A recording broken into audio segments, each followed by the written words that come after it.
moving on it. I think that was a quick move. Call the regular meeting of the City Council for July 19th to order. Would you all please stand and recite the Pledge of Allegiance? I pledge allegiance to the flag of the United States of America and to the republic for which it stands, one nation, under God, indivisible, with liberty and justice for all. Thank you for all being here tonight. I would request anyone that has a cell phone to turn it to the vibrate or quiet position, please. Okay, a roll call. Mr. Clark. Here. Mr. Hopkins. Here. Mrs. Nixon. Here. Mrs. Powell. Here.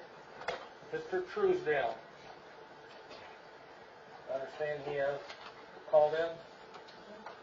Okay. Mrs. Conley. Here. And I'm here.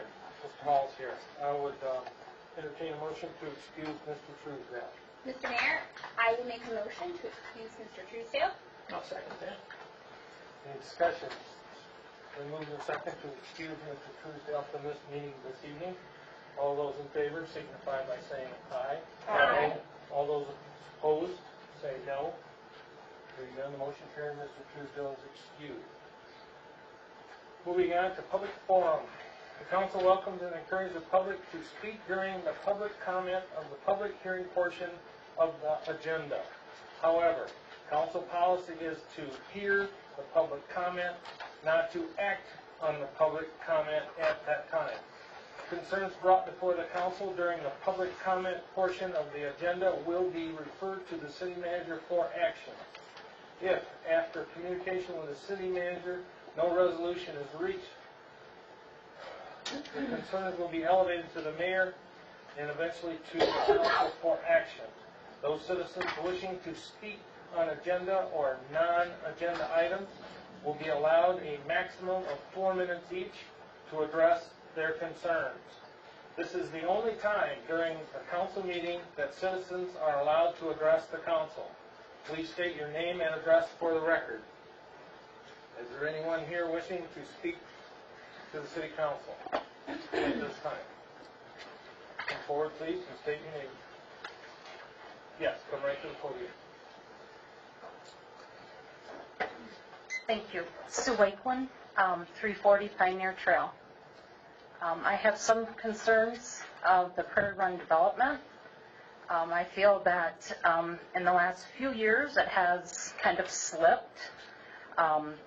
People not taking care of yards, having clutter and trash build up in their yards. There's a concern of the trees. All the trees are affected with the ash borer. All pretty much are dead. They look terrible.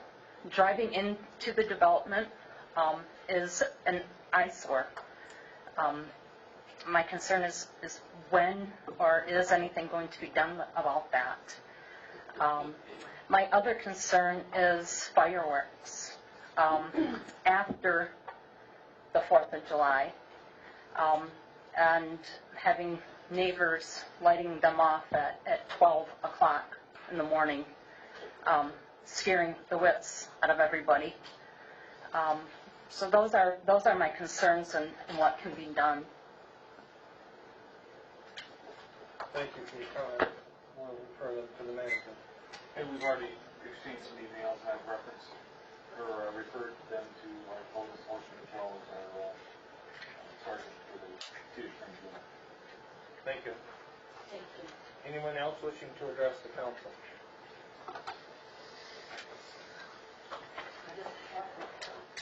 Donna Clark, 18 North Grant. I just have to give you a quick update.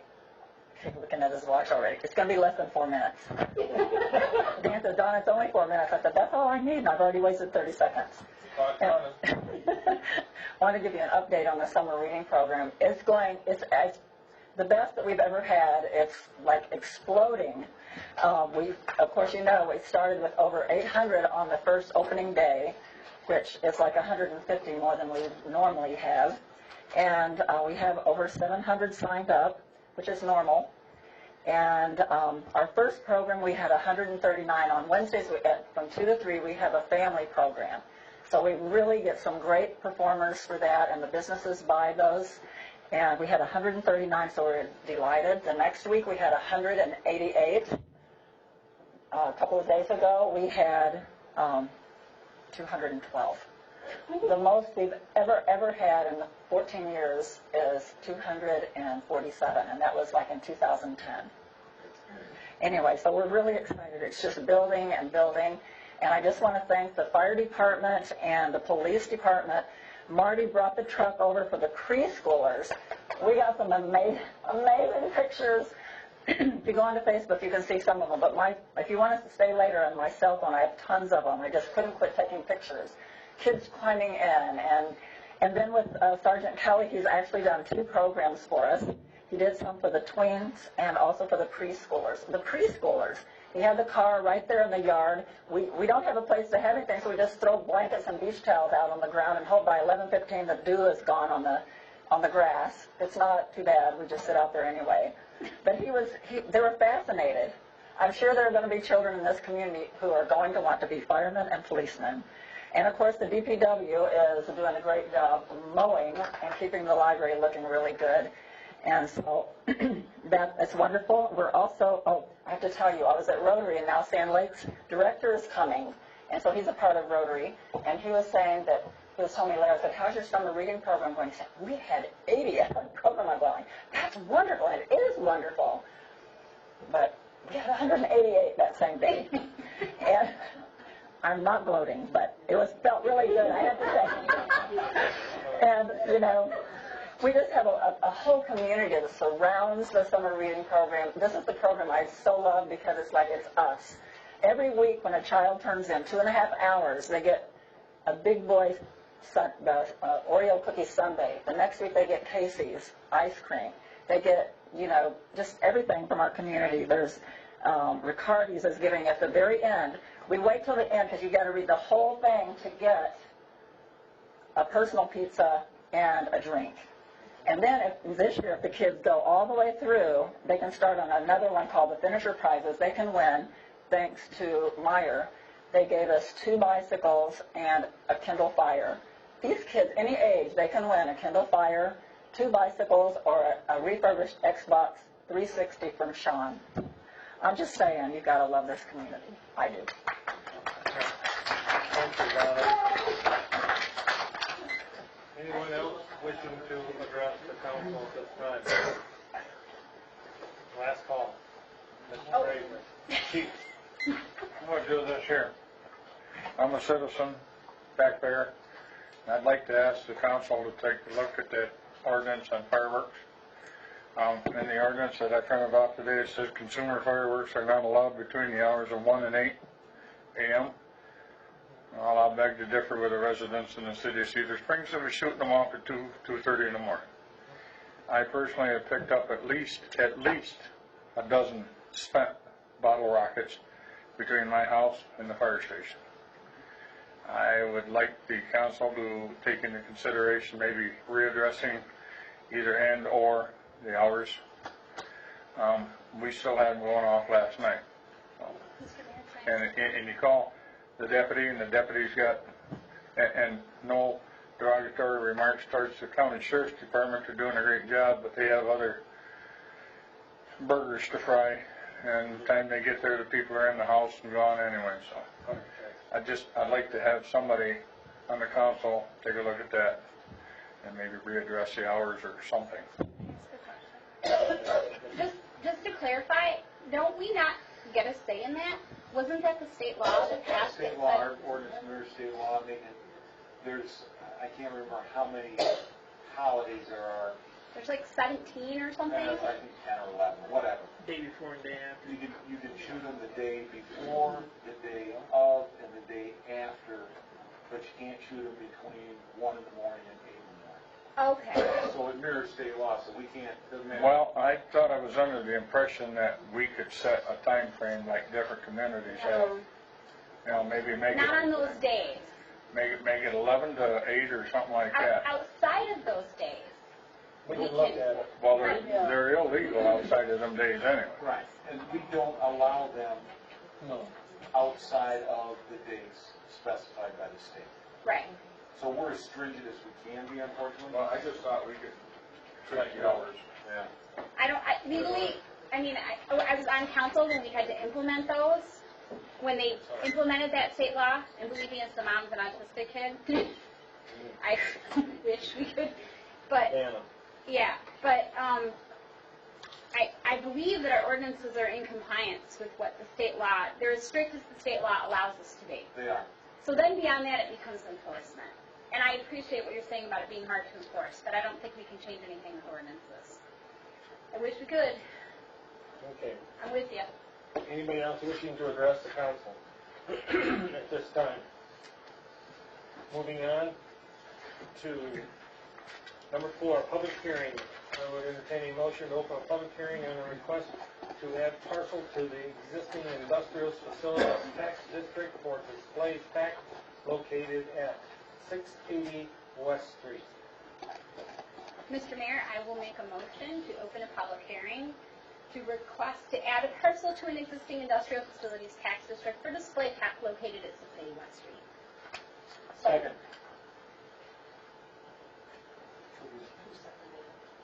Who wants? Okay. I thought 2 people did. They did. Who wants that? Molly and Molly. It doesn't. Okay, it's been moved and seconded to open a public hearing. All those in favor signify by saying aye. Aye. All those opposed say no. Hearing none, we are in a motion to open a public hearing that's been approved. Number 1, staff comment. Yes, the City of Cedar Springs Industrial Facilities Tax Advisory Committee met to consider a request from Hanson Realty Company to expand an existing industrial development district. Hanson Realty Company owns a parcel that we've identified as Parcel D, and it's adjacent to the existing industrial development district, and they want it added. The initial industrial development district was established by council resolution on June 8, 1995. In your agenda packet is a copy of the resolution, the legal description, also the map showing the industrial development district and its relationship to the parcel, which is identified as Parcel D, that Hanson Realty Company wishes to add. At the meeting, the owner of the Hanson Realty Company told the committee that Parcel D would be important to the expansion and improvement of the former Wolverine Worldwide building that his company now owns. He related that Parcel D would be used for parking necessary for the new office addition he intends to construct on the south side of the building. By a unanimous vote of the members present, the committee recommends to the City Council that they approve the request of Hanson Realty Company for the addition of the parcel shown as Parcel D on the attached map to the Industrial Development District.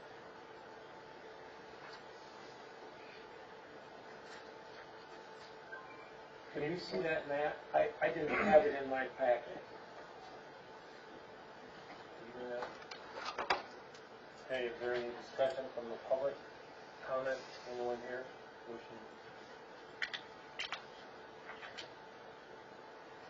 It's a parcel next to the old Wolverine building to the south side. There's a strip there, and that's what we're, Display Pack has purchased the Wolverine Worldwide building and is moving into that. And They're this is, looking at future expansion. and this is, like, how big is this?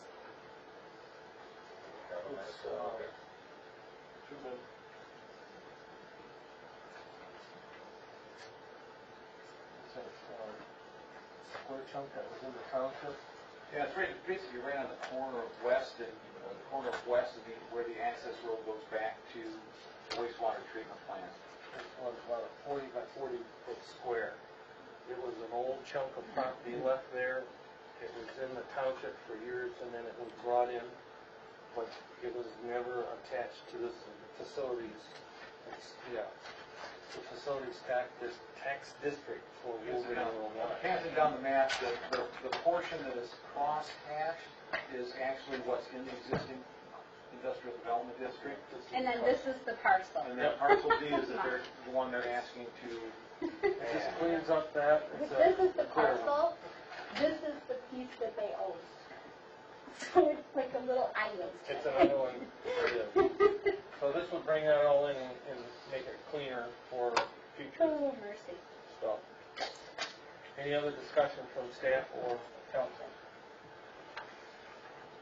What, are they buying this, or is that the process they're doing, they're buying it? Yeah. Okay, now, is it gonna cost us anything to sell it to them, because it seems like property. That's already there. we don't have to invest any money in this like we have in the past, okay? It's already their property, it's just being requested into this tax district. Okay. Because it was in the township somehow.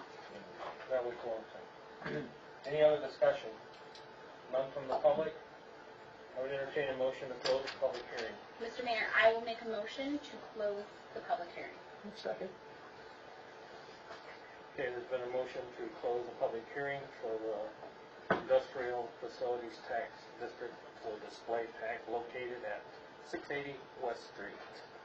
All those in favor signify by saying aye. Aye. Aye. Those opposed say no. Motion carries. Moving on, approval of the agenda.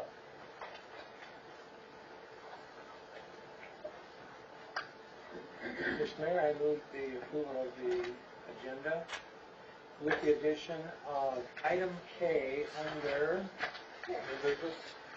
under new business, yes. And this will be discussion regarding an amendment to the planned unit development site plan and corresponding special land use for a 2.15 acre parcel known as the Pines Condominiums. Parcel number as written. And additionally, And? waiving- And additionally waiving policy 12 for passage on first consideration. It's been moved. Is there support? support. All those in favor signify by saying aye. Aye. Motion carries. Approve the agenda. The next item 6 is the consent agenda. We have the approval of the minutes of the regular meeting of June 11th, 2015. And item B, approval of the checks paid number 37,830 through 37,876 totaling $84,463.90. The July accounts payable checks number 37,877 through 37,890 totaling $54,431.13. And electronic transfers totaling $1,124.81 and a total of all checks and transfers for $140,019.84. Mr. Mayor, I make a motion to accept the consent agenda as presented. Second. Are we gonna have discussion? And discussion. Okay. I just have one question about one check bill. That was check number 37844, Law Weathers, Ordinance Enforcement, $206. And that was regarding Ordinance with the code enforcement. for any specific, I'd have to go pull it out. Yeah, it references a specific, a name that we can associate with a complaint. It's legal fees. Right. Okay. Law Weathers is the trial attorney. okay. Any other discussion? Seeing how obtain the money, I'll do a roll call. Mr. Clark? Yes. Mr. Hopkins? Yes. Mrs. Dixon? Yes. Mrs. Powell? Yes. Mrs. Conley? Yes. Mr. Hall votes yes. Motion carries. Moving on, correspondence. Right in place letter. Everyone has a chance to review that. Mm-hmm. Any questions on that? Hearing none. Moving on to item 8. Unfinished business. Motion to not exercise the right of first refusal and allow the properties at 288 North Main Street to go to auction. Mr. Mayor, I move that we exercise the right of first refusal and allow the property at 288 North Main to go to auction. Support? Is there any discussion? None of it was in workshop. This is our second consideration. This is a parcel that's in foreclosure up north end of town. Hearing none, I'll do a roll call vote. Mrs. Conlon, Yes. Mrs. Powell, Yes. Mrs. Nixon, Yes. Mr. Hopkins, Yes. Mr. Clark. Yes. Mr. Hall votes yes. Motion carries. Item B, motion to consider a proposed agreement between the City of Cedar Springs and the Red Flannel Festival, third consideration. Mr. Mayor, we were talking about conflict of interest with other boards and stuff. Now, would volunteers for the Red Flannel Festival or relation to board members be conflict of interest too? You have to get a monetary gain. If you have a monetary gain, But didn't Carmine also say direct relation to? and referring to, Like Rose's daughter's on Red Flannel board? she's not voting, Rose is voting. Right. I don't, Okay, no, well, that's not. okay, if that's the wish, you brought it out. We would basically need to vote on that if the council feels there is a conflict. I guess, is that a motion you're making? I'm just asking if that would fall under that. That I do not know. I'm not an attorney. I don't think Mr. the Mayor. charter language would. The charter specifies, financial gains, financial interest. But What is the I state guess law? there's nothing wrong if the council wants to take a position on the request. Okay. If you want to weigh in on whether you think it's a conflict or not, based on the charter. Okay. I think it's pretty clear that the charter would say it's not a conflict for Rose, since she's not the one directly involved.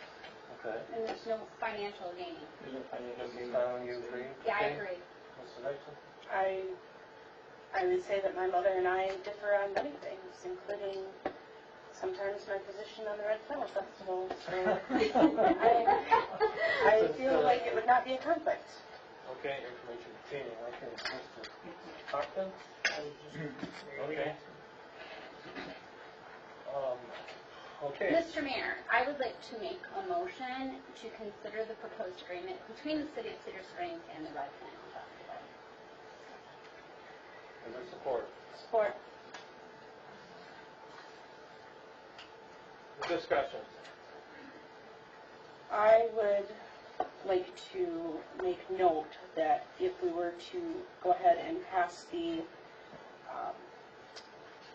proposed agreement, the list of city services required be added as an addendum item, as things that additionally the city would cover, as well as note addendum that the Red Flannel Festival agrees to pay for security within the confines of the beer tent, be that security or police, whatever they're choosing this. Mr. Mayor? The maker of that motion would have to allow that to be added, I would think. I will allow that addendum to be added. I will add that to my motion. Okay. Second. Okay. I just want to make some comments. Go ahead, great time. Everybody? Council was furnished an email from our city attorney with some of his concerns with the agreement. Did you want me to read those or not? I'm good. I think you could get to the public to hear. Sure, let the public hear. He had a number of things that he wanted brought up to the council. First, the prior agreement is still referenced to in the body of the agreement, but without any means of identifying what the prior agreement is. While I understand the parties today may know what that agreement refers to, I suggest adding a date or some other means of identifying the prior agreement to avoid future confusion. Second, Section 2A1 provides that the Red Flannel Festival will submit an application and plans to the city for approval. It does not, however, identify what the application is for. our recommendation is to clarify that the application will serve two principal purposes: to designate and treat this as a special event regulated by Chapter 36 of the City Code, and to make clear that this is the only approval that the Red Flannel Festival will need in order to operate the festival. This would be consistent with the language in the agreement that permits a waiver of fees for the Red Flannel Festival, something that Chapter 36 permits the council to do as currently written. Section B2 of the draft still provides that the city will pay all costs for fire, police, and medical services associated with the festival. In order to ensure that neither party will later be surprised, I suggest that language be added stating that the city will pay all the costs identified in the plans to be submitted by the Red Flannel Festival and approved by the city. See section 1 annually. Thus, only unanticipated and unapproved costs would have to be dealt with separately. Under this draft, there's no provision that's made for DPW costs. In Section 4, the specific insurance requirements in the earlier agreement have been struck, and a reference is now made to the need for insurance as required for community events. Again, this would be treated as a special event for all purposes. I suggest we simply clarify to provide that the Red Flannel Festival will only need to meet the insurance requirements for special events. The same rationale would apply to the indemnification language in the agreement. In Section 5 term, this version still requires a three-quarter vote of the Red Flannel or the City Council in order to terminate. In other words, a majority of the council would be insufficient to terminate. Regarding the enforceability of such a provision, please see my earlier letter and email. And that's where the one we had at the last council meeting, where he opined that it was illegal in his view. And he's suggesting perhaps as a compromise, the parties could agree to change the process to ensure public oversight. Specifically, I thought that we would add language which only permits termination following 1 year's written notice, and that the council could not terminate without first holding a notice public hearing to allow all stakeholders to be involved. This would maintain the ability of a majority of the elected representatives to decide how to proceed, but would also ensure that significant time was afforded to gather public comments before a decision was made. Even if a termination were then to proceed after a hearing, the 1 year period would allow the parties to try to resolve any differences. Finally, Section 7 was struck, so that now all utilities will be paid for by the city. In addition to the city manager's comments, I just wanted to share with council some comments that I have.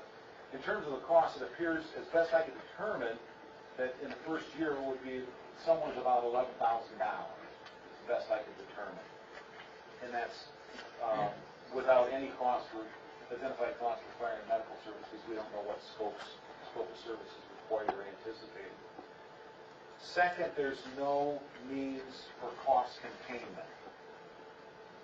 We don't know what it might be in 5 years or 2 years or 3 years. Again, following up to what the city attorney's already offered was the three-quarter vote of city council, which is 6 members, to terminate the agreement. And per the city attorney, he again believes this to be illegal.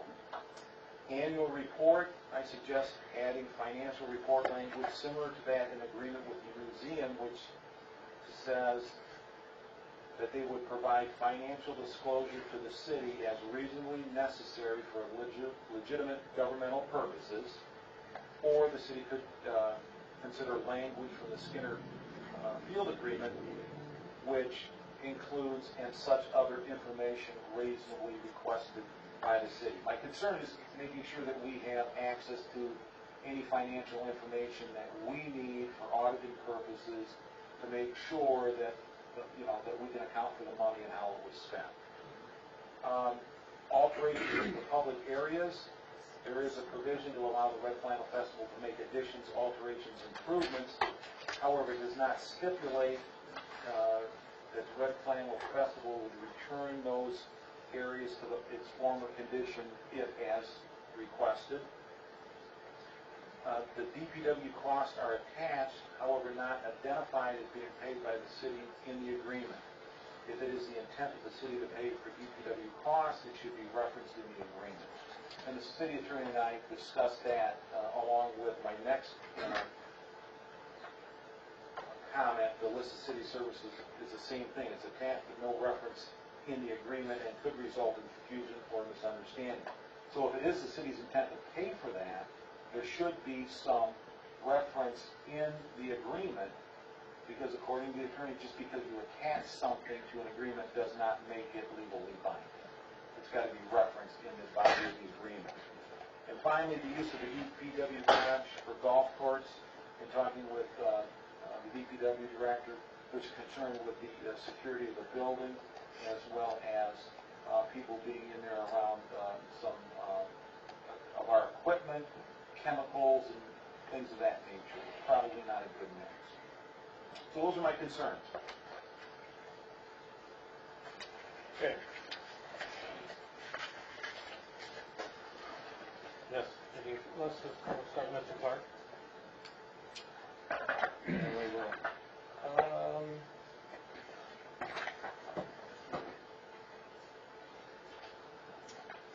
As far as the language is concerned regarding the city's part in paying, I believe it's pretty clear in B, 2B, cost of the festival, without limiting the foregoing the city's cost for the provision of police, fire, medical services, hereinafter public services. I believe that was intended to include DPW and everything else. That is a public service of what the city is providing for the event. So I don't really feel like there needs to be any further clarification on that particular point. And as far as the cost to the city, one of the main reasons that on the ad hoc committee we chose to place the city's commitment in the form of actual jobs, you might say, was because it did two things. One, it said very clearly, this is the job. It doesn't say, you're going to pay this much.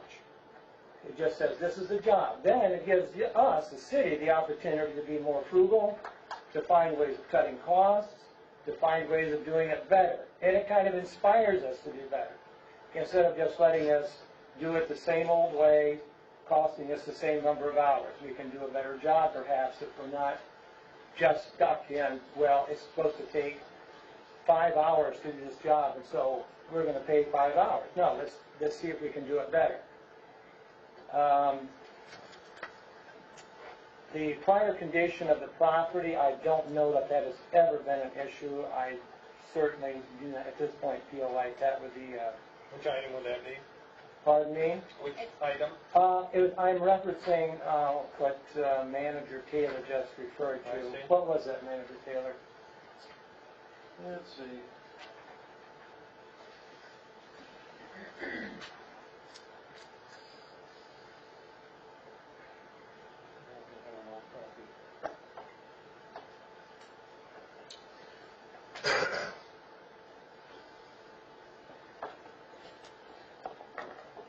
I agree. In 75 years, that's not been an issue.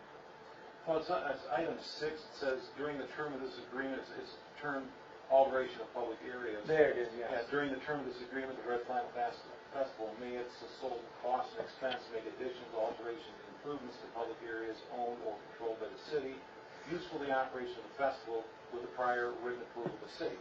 Okay. And I don't have a problem with that, but I think what's lacking is if for some reason they don't no longer use that, it's made alterations, and the city wants it returned to its former self or shape, there's nothing in here that says they have to do it. I hear you. Yeah. I think that one of the things that the ad hoc committee was interested in is trying to return to a relationship with the Red Flannel Festival that was at least close to what it was 8 years ago.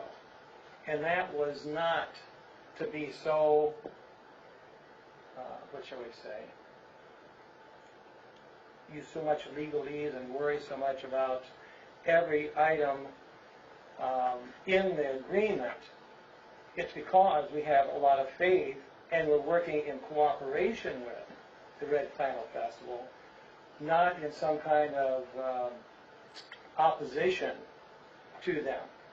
And therefore, we believe that what they are going to do is do what they have done for 75 years, and that's take care of the city because they are really part of who we are. And as far as the three-quarter vote, if I remember the language that Mr. Sluggett used, he wasn't sure. He didn't say it was illegal. He said he wasn't sure how it would be treated in court. So he had some reservations, but he wasn't of a frame of mind to say, oh, you can't do that because of this law. So I'm not so sure that should be a stumbling block at this point either. One, just, if I could respond to one comment by Councilmember Clark. One, in two, I think it's 2B, cost of festival, says the city's cost for the provision of police, fire, and medical services, parentheses, herein after public services. Yes. Those three are identified as public services. But we know that those aren't the only public services. Well then, and that could be that if you want something else in here, you better, that's what I'm saying, we need to clarify. We need to make certain. Which is why we have the addendum. But again, all I can tell you is what the city attorney's position is that just because you attach something to an agreement, unless it's referenced in the body of the agreement, it means nothing. And I'm just trying to create or solve some potential confusion going forward. It's hard to argue that it means DPW when it doesn't say that. I think it just needs some cleanup. You said, Mr. Clark? I'm done. Mrs. Powell?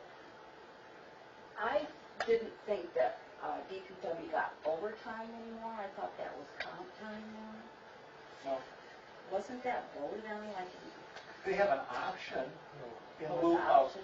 yeah, the Fair Labor Standard Act is if you work more than the 40 hours in a week and some other things, but pretty much rule of thumb, if you're working more than 40 hours a week, it's on, you get paid overtime.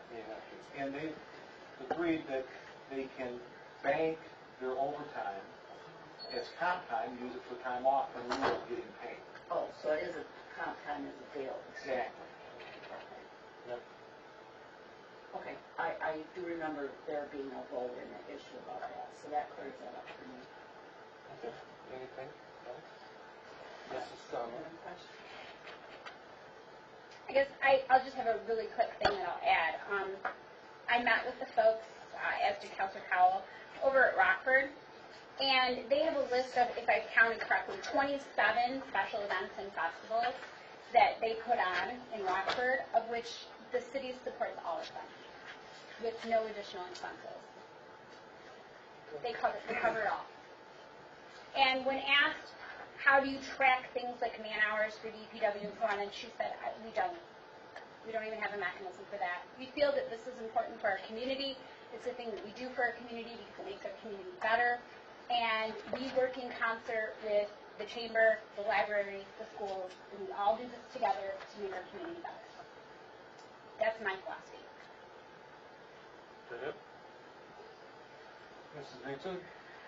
So it seems as though 2B would need to read then, city covers medical, fire, and policing with the exception of the interior of the beer tent and with the addition of the services addendum would therefore henceforth be known as public services, et cetera, et cetera. You'll have to forgive me, I don't have the exact language, I've frozen. But I think that would encompass the concerns of then. I will make a motion to change the language according to that agreement, or I will amend my motion to add the addendum as the body of the agreement. I would, again, second. Okay. And we're changing what? Section 2B, where it says that, and again, forgive me, I've frozen, where it says that the city will take care of medical, fire, and police. Thank you so much. To add the addendum list. Yes. So the city's cost for the provision of police, fire, and medical services Will include this. to include This list of DPW services. DPW addendum Services. and exclude We need to make sure the clerk gets the beer tent, She did, Linda printed it for us. interior police. changes. Okay, there. Okay? That's the pen back, thank you. How do you want the, now you mentioned the DPW addendum. Okay, what about, you weren't reading that breakdown of Yes, duties that, yes. That we would do these things as part of the public services. I just want to make sure we're talking about the same document. Page 28 in the packet. Should be.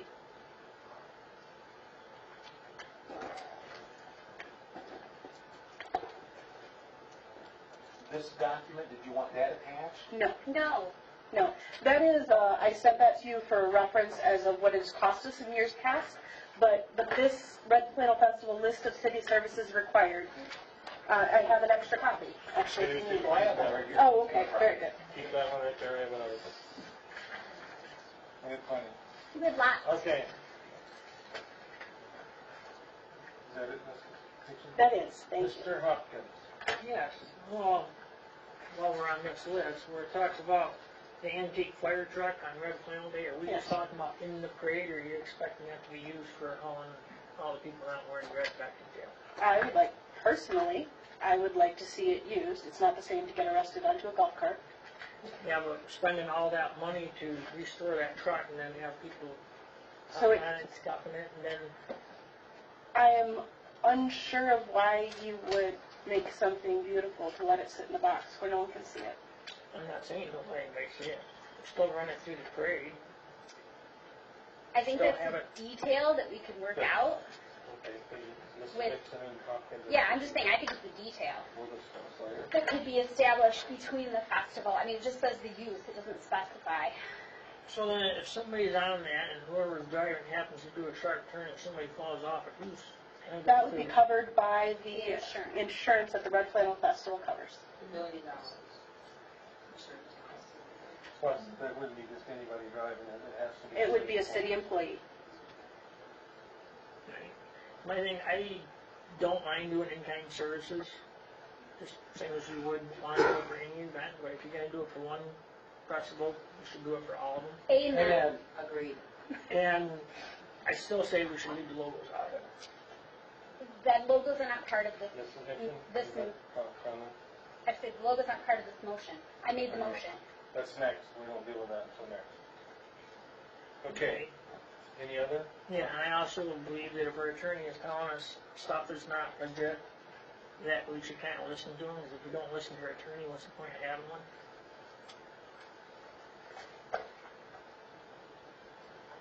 Mr. Mayor, Anything else? No problem. I'd like to ask, Limit our discussion. Okay, pertaining to, I was Motion. wondering what he was speaking to directly. Well, the attorney has mentioned a few different things that he didn't think of, So like you're the talking about amount, the collectively. percentage of how many people to vote out. Basically, you're bending, you're holding the hands of the people that come after us, that you have to have at least 6 out of your 7 to agree to the same term.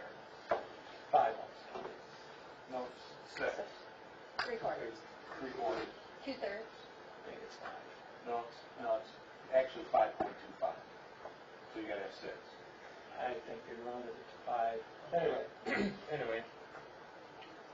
Any other? But still, you mentioned multiple things in there, how many of them have been addressed and changed? Any other discussion? Okay, the motion is on the table, and we've modified the contract to include, for the better word, Appendix A. Which is of the being city's included in term. section 2B. So it is in the body. And then there was some language changed on the festival was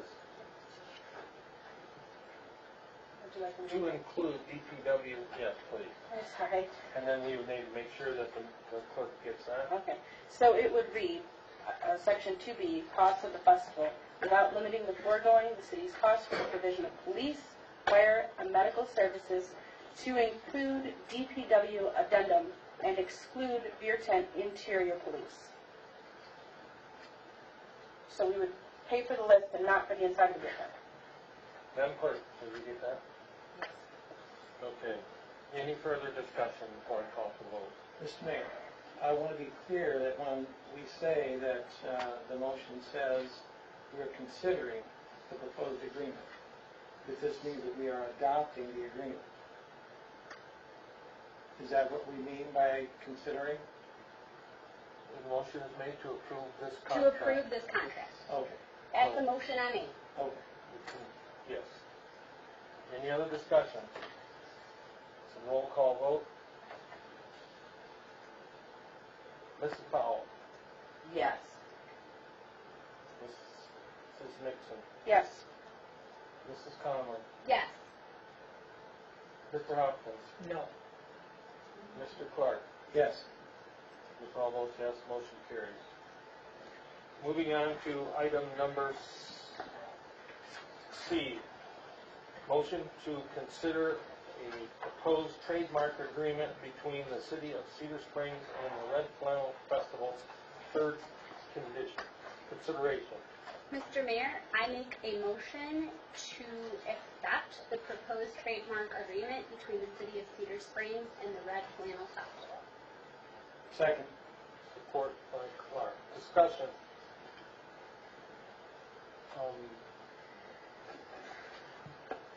Mr. Clark, you were on that committee. Could you explain what these are?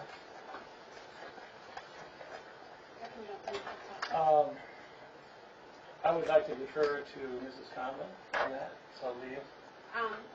Just to say that the festival has been very generous and has offered not only 2 trademarks that have been previously offered or has been used periodically, but all 14 separate trademarks, which I think is quite exceptional in that offer.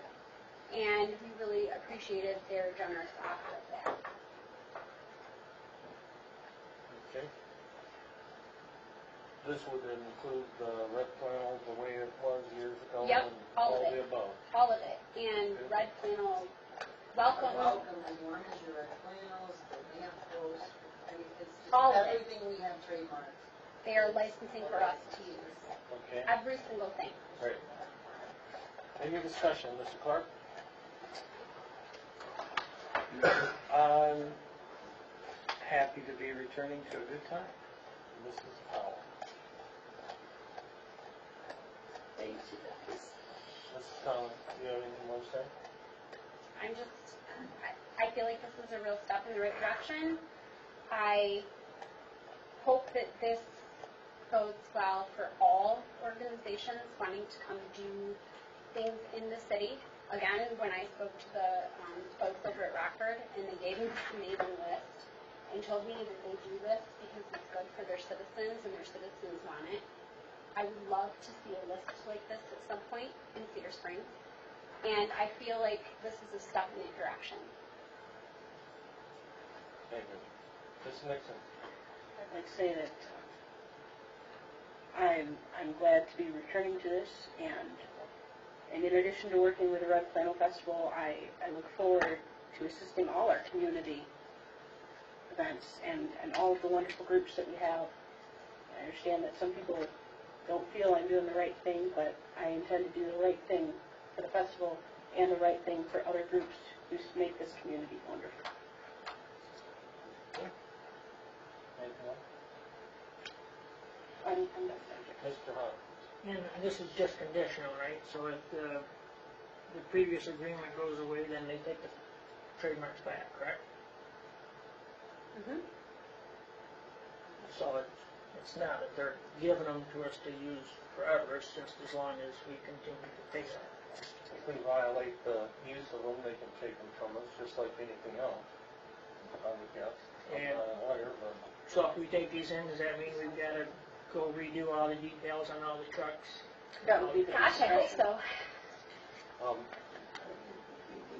You probably need 6 people to vote on it, right? With the other agreement. Yeah. But certainly the federal trademarks and all the trademarks marks can be used in whatever way they want to be used by the city. We're not saying how you're going to use them. We're saying, here's 14, you can use them however you would like to.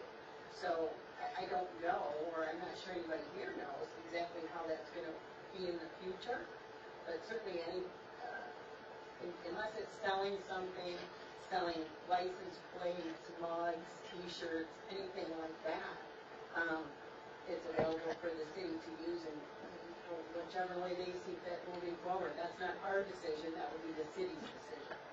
Well, one of the things I would like to see, I'd love to see it on benches and stuff like that, but I don't want to be bound by, like a permanent loan, like we're doing with the medallion, letting the city use it, but not have to use it on everything. Like, I'm sure that you accept this, that you're gonna go and want to put it back on all the trucks and put it on the That's up to letters. us. We as council will have to decide individually where it goes. Plus the cost, so that's way out there. Good point. Medallion, I think, is a separate issue. No, I'm saying like the medallion. Yeah. Like you gave the medallion to the city on a permanent loan. Why couldn't you do that with the trademarks? That's what that agreement is, because the trademarks are federally trademarks. Exactly. You have to have permission to use somebody's federal trademark, you just can't use it on your own. But it's still, You can try to do that, but there are consequences to that. So what we're saying in this agreement is the city can use those 14 agreements in whatever way they see fit moving forward, as long as that first agreement is in place. We don't care how they use it, as long as it's not selling something. They're providing permission. right, but then if we go back Just like again, like when the city stopped paying for certain things for the festival, you took the logos away. it's because they are our logos. Correct. But I'm saying we run the risk of the same, One at a time, please. we run the risk of past repeating itself is what I'm worried about.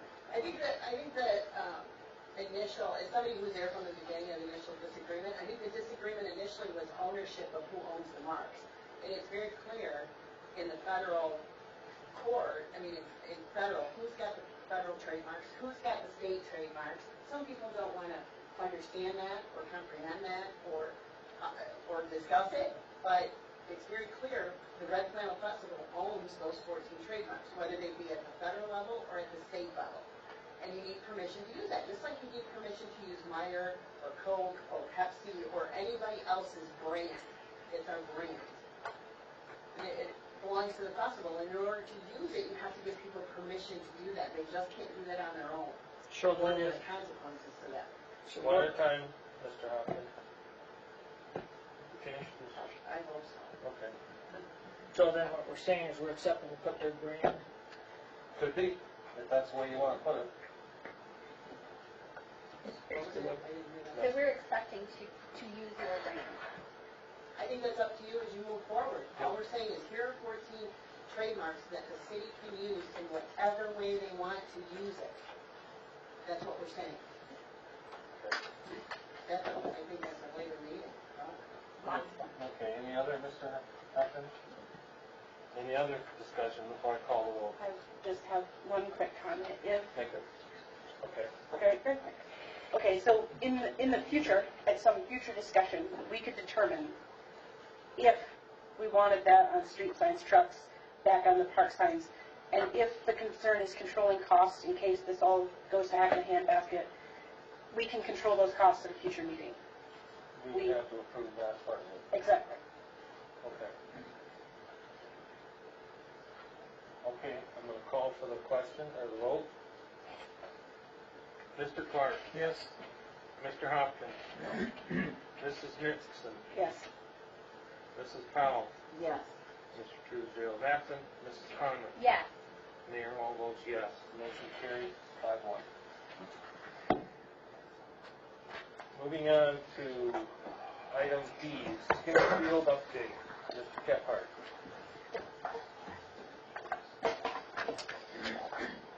Glad you guys finally got that taken care of. I don't know what took so long. Anyway, on to Skinner Field. Sorry, Greg. I guess I'm going to start with the events and things that we have going there. West Michigan Hawks, I don't know how many of you have had a chance to make it out to the games. They've had 2 preseason and 2 regular season home games. Last one was close. Yeah, you can hear it. Went now, and we did have a complaint. Yes, we did have a complaint. Apparently, the person we put in the booth, or they put in the booth, I should say, decided to play a playlist off of his iPod as opposed to the playlist that was approved by the West Michigan Hawks, and we heard a few words. And he's not an announcer anymore. West Michigan Hawks took care of that. And to be honest, I didn't hear it. I tune out that music anyway. I don't care for it, most of it. So I didn't hear the words, but people 2-3 blocks away did. So we did take care of that. Luckily, nobody was like, wanting to kill anyone. But. So, and we did turn it down. It was, I think, set at 10, which as far as they could turn it, it's at 6 now, and we try to get it, the game a little quicker. Anyway, so we're working on that, and it's only weekend games, so it won't be weekday games. There's only 2 left. One's this week, and this is their rival game, and yes, they already have a rival because it's the Grand Rapids Thunder. So that's the closest team they play, and it's here at Skinner. That'll be this Saturday. Flag season's going now. I actually left the field, so I'm sorry I sat away from everyone because I smell it's warm out there. Flag season goes on the next 3 weeks. Rocket football starts in August, same as every year. That doesn't change. Some other things that have went on there. The Alpha Family Walk of Life, or Walk for Life, I think it's Walk for Life. They do their thing around town, and then what they added last year was a kids fun run, which is just they finish up at Skinner and then the kids run around the track. And I've been getting all kinds of calls about how much is that going to be. It doesn't cost anything. And that brings me to my next point. I want to clarify. I get lots of calls saying that to use it now you have to pay us. That's not true. It's open to the public. Anybody can use it anytime. It's kind of a gray area as to when you start charging. Things that are black and white. If you're going to use water that I have to pay for, you have to pay for the water you use. If you're going to use electricity that we have to cut a check for, you have to pay for that electricity. If you are restricting the use of the park to the public, in other words, reserving it for your own personal use, then you're going to pay a prorated wear and tear on it that day. We don't stop anyone from walking on it. I don't care if you bring 20 of your friends out and want to have a picnic. As a matter of fact, we had 3 that called us and said, hey, they want to come out and do some kite flying and some frisbees and this and that, some flag football. There's no charge for that. It's a public park like it's always been. We don't lock it down. It's open as per our agreement. The only things that are locked down are what's always been locked down, and that's the bathrooms, the locker rooms, the concessions, things like that. You have to pay to use those. That's why Rocket, for instance, they said, well, how come they pay so much? Well, because they've got a refrigerator that starts running in, a month ago, and it won't be turned off until, so even when they're not there, there's electricity that they're using, so they have to pay for that. Other than that, we've got a daycare facility / private school that is interested in apparently starting a soccer league. It's not CASA, it's not AYSO, it's for their own internal. They're supposed to, I thought it was just like going to be 5 or 6 kids playing. Apparently 5 or 6 teams they want to bring in. I don't know where this is. April Victorson actually and Miss Bassett are talking to, Miss DiPiazza are talking to them. Originally they said, well, all we need is the field on 2 days a week. And we don't need bathrooms. And I said, how many kids are you going to have? For how long? I don't need complaints of them peeing on the fence, facing the houses. So they need bathrooms. But the point is, we're working with them. They're a nonprofit. And we just want to figure out how many times they're going to flush the toilet and whatever. We're not going to charge them the field rent. I mean, these kids supposedly aren't going to be over age 10. There's not a lot of wear and tear that little kids do to the field. It's the big boys, West Michigan, they tear it up. We've got to get out there and seed and do that kind of stuff. So anyway, they may be starting, it would be a fall league. But I'll get more information on that. Other than that, we've got an open house on August 2nd. That will be held at the field. It's a Sunday, I believe. Just free kids games. We want to introduce ourselves. We want to explain to everybody else what I just explained to you, that this is a public park. It's city property. We're here to help and fix it up and preserve it and make it look like it once did. And that's the only thing we're doing. It's not ours. At the end of the day, if this lease terminates at some point or keeps going, and after you see some of the things we've done, you might want it to keep going, 10, 15, 20 years down the road. I won't be around, but then it's just going to be better than we found it, and it's still yours. You know, and we want people to know that. But we also want people to know that we're trying to phase out charging anyone, and including we're trying to get corporate sponsors. For instance, we picked up wine guards, and now they didn't give it. We did in-kind. Speaking of in-kind services, they gave us a $3,500 mower to use every year at no expense other than gas, in exchange for a sign.